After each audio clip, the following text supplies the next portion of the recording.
The NBA Conference Finals is finally here, and look who it is, the four teams from the bubble just a few years ago.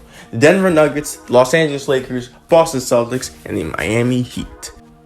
The Western Conference Finals features the number 1 seed Denver Nuggets up against the 7th seed Los Angeles Lakers. Now, this has been a wild year for these two teams. The Nuggets have been exceptional in these postseason, Jokic specifically. 11 triple-doubles, passing Wilt Chamberlain for the most triple-doubles in the playoffs by a center. He's been amazing. Murray is back, first playoff since the bubble, and he's been a key part of their success, their second option, their scorer, their shot creator, and also a fourth quarter closer for them. This is going to be a tough series for the Denver Nuggets. The Lakers' defense has been amazing in the playoffs so far. LeBron's still at 38, and he's hustling. He's up there playing hard defense. He's blocking shots. At 38 years old, the thing that he's doing is unbelievable. And his high IQ is still second to none. But Anthony Davis is the key part of this Lakers team and their defense. He's been a beast defensively. Wow. His shot blocking, his low post defense, incredible. The problem with AD, though, is inconsistency offensively. You see him. He has one great game, one dominant game. The next game, he doesn't show up.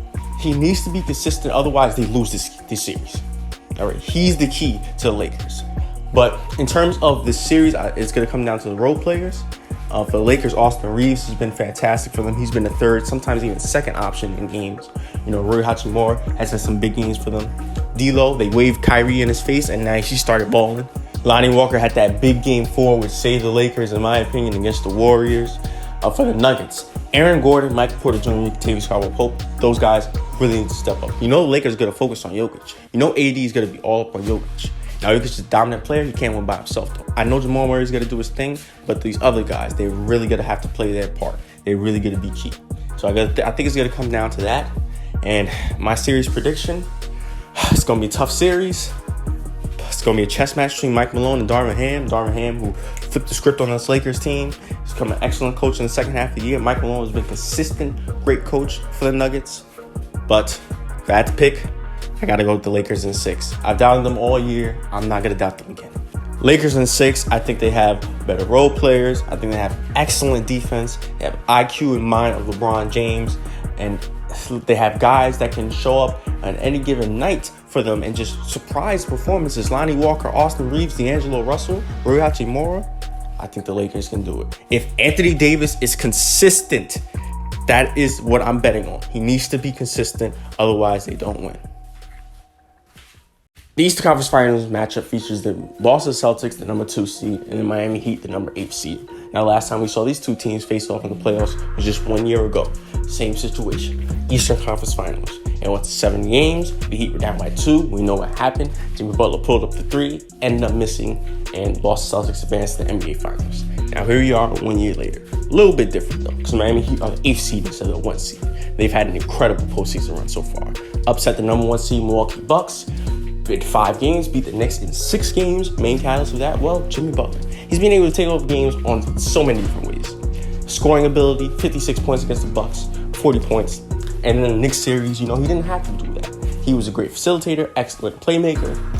He was a defender, a rebounder, hustling. He was doing it all. Now for the Boston Celtics, their guy, Jason Tatum, is just coming off a record-breaking Game 7 performance against the Sixers, 51 points. Even though that was an incredible performance against this Heat team, he needs to be consistent. He hasn't been consistent in these playoffs, especially against the Sixers. He started off 2 points in the first half, then ended up with 28. Great second half, but you're not going to beat the Heat like this. The Heat defense is too good. Eric Spoelstra is too great of a coach. That's just not going to happen. The Celtics are not going to win. But the other guys have been consistent. Jaylen Brown has been able to take over games with his scoring ability. Second option, sometimes becoming the first option. Marcus Smart has been a good 3-point shooter for them. They have great ball movement when they choose to. Excellent role players around. Michael Brogdon, 6th man of the year. Derek White, Al Horford. He needs to be consistent from 3, though. He can't be missing all those 3s. And they have an excellent defensive unit, just like the Heat. I think it's going to come down to those role players. For Miami, last year we saw Butler didn't really have that much help. That needs to change this year. Bam, you need to be a strong second option. You need to take the ball, you need to score, you need to be aggressive. That can't happen when you're just disappearing. The Heat's gonna need you in this series. The shooters in Miami: Caleb Martin, Max Strus, Duncan Robinson, Gabe Vincent, all gonna need to show up and hit their shots because you know they gotta focus on Jimmy Butler when he drives and Bam in the low post. Kyle Lowry had an excellent series against the Knicks. That needs to continue. Same with Kevin Love. For Boston, the key is Jason Tatum's consistency. If Tatum's consistent, they have an excellent chance of going back to the NBA Finals. Also, the Celtics need to prioritize ball movement instead of just one-on-one isolation, which sometimes they tend to do. Prioritize ball movement, swinging the ball, getting open looks, getting great shots. Okay, so my prediction. I know Joe Mazzulla's done an excellent job with the Boston Celtics. People doubted him because he took over Ime Udoka, who did an excellent job last year, but he's been fantastic in this postseason. Eric Spoelstra, he's one of the greatest coaches of all time, so I don't even really have to say anything. But if I had to choose, I'll have to go with the Celtics in 6. The Celtics, I'm betting on Jason Tatum being consistent. I think the Sixers played with fire. He woke up. I think he's back now. I think he's going to be a key part in the Celtics team. I think the role players are just better than Miami. They're more consistent than Miami. And they have 2 elite scoring options in Jason Tatum and Jaylen Brown. So that choose Celtics in 6. And yes, I know, based off my 2 predictions, that means we're going to have the Boston Celtics and Los Angeles Lakers in the NBA Finals. I mean, this is what the NBA wanted anyway, so. But we'll see what happens. It should be an excellent and exciting conference finals.